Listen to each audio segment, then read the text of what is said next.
Many years ago, my sister-in-law gave me a pillow that she crocheted, or I don't know if you crochet a pillow, but whatever it was, macrame or something. It's beautiful anyway.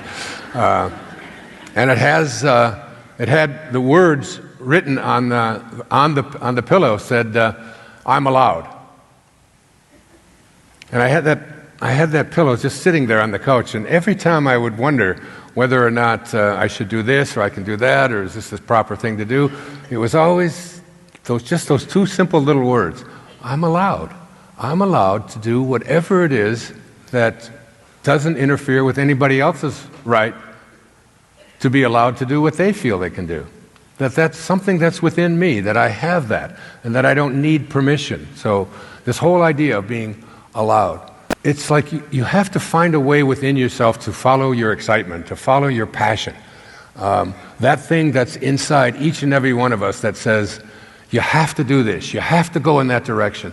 There's, that if you look at the word enthusiasm and break it down, the word itself in Greek means entheos, which is God.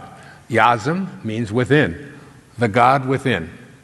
That there is something, if I could take any person that's sitting here in this room and sit down with you for less than an hour, I could find something inside of you that is so passionate, that is calling you to do, but that probably you have allowed yourself to have yourself be directed by something that perhaps your family or your parents or your culture has decided this is what you should be doing, this is how you should be going, this is the direction your life should go.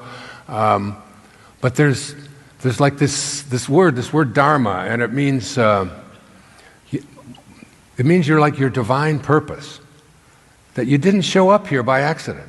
Nothing in this universe comes here by accident. And there's something in here that calls you to that excitement.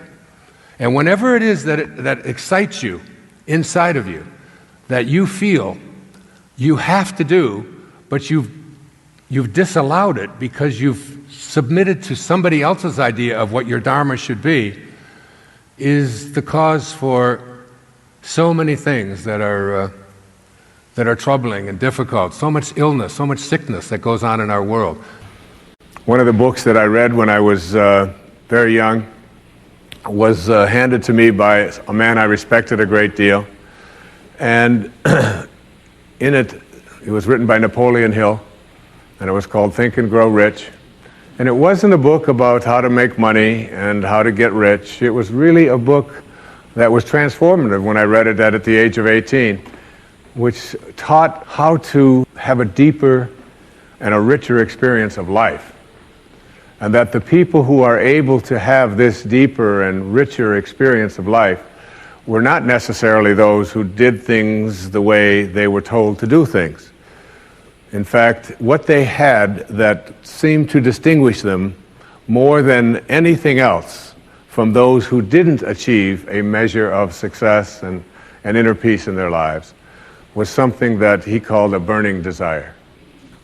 I mean, all of us have desires. I mean, if you want to eat your dinner, you have to have a desire to go get the food, or move from one room to another, or put the food onto a plate and heat it up, or whatever. Desire just comes with being human, being living in a human body. A burning desire is something very different. A burning desire is like having an inner candle flame that never flickers. Though the worst goes before you, this thing can't be put out. No one out there can ever tell you, you can't do this, or you can't have this. In fact, when other people do tell you you can't have it or you can't do it, all it does is, for those who have that burning desire, is reinforce that this is something I am going to be able to accomplish. And I will use your skepticism, and I will use the doubt that you provide to motivate me even further. And I've always felt that in my life, that even when I lived in a home where there were a group of children, I was the one that always had a little bit of money jingling in my pockets, because I would sleep with the snow shovel at night when it would snow. And I'd wake myself up at 5 o'clock in the morning. And I would take that snow shovel out, and I would shovel the snow of all of the houses in the neighborhood without even asking anybody if they'd like it shoveled.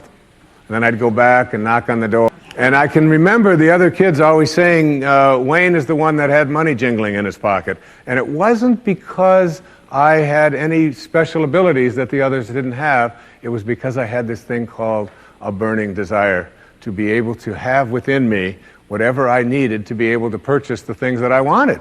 And that burning desire has been something I've had with me, and it's why I put a program together just like this. Because I believe so strongly in the message of public television. I believe so strongly in the idea that we have a spiritual deficit in this country, and that we don't have an information deficit. There's plenty of that. But there's a deficit of spirit, a deficit that says there's not enough of us that feel connected to the highest and the greatest part of ourselves.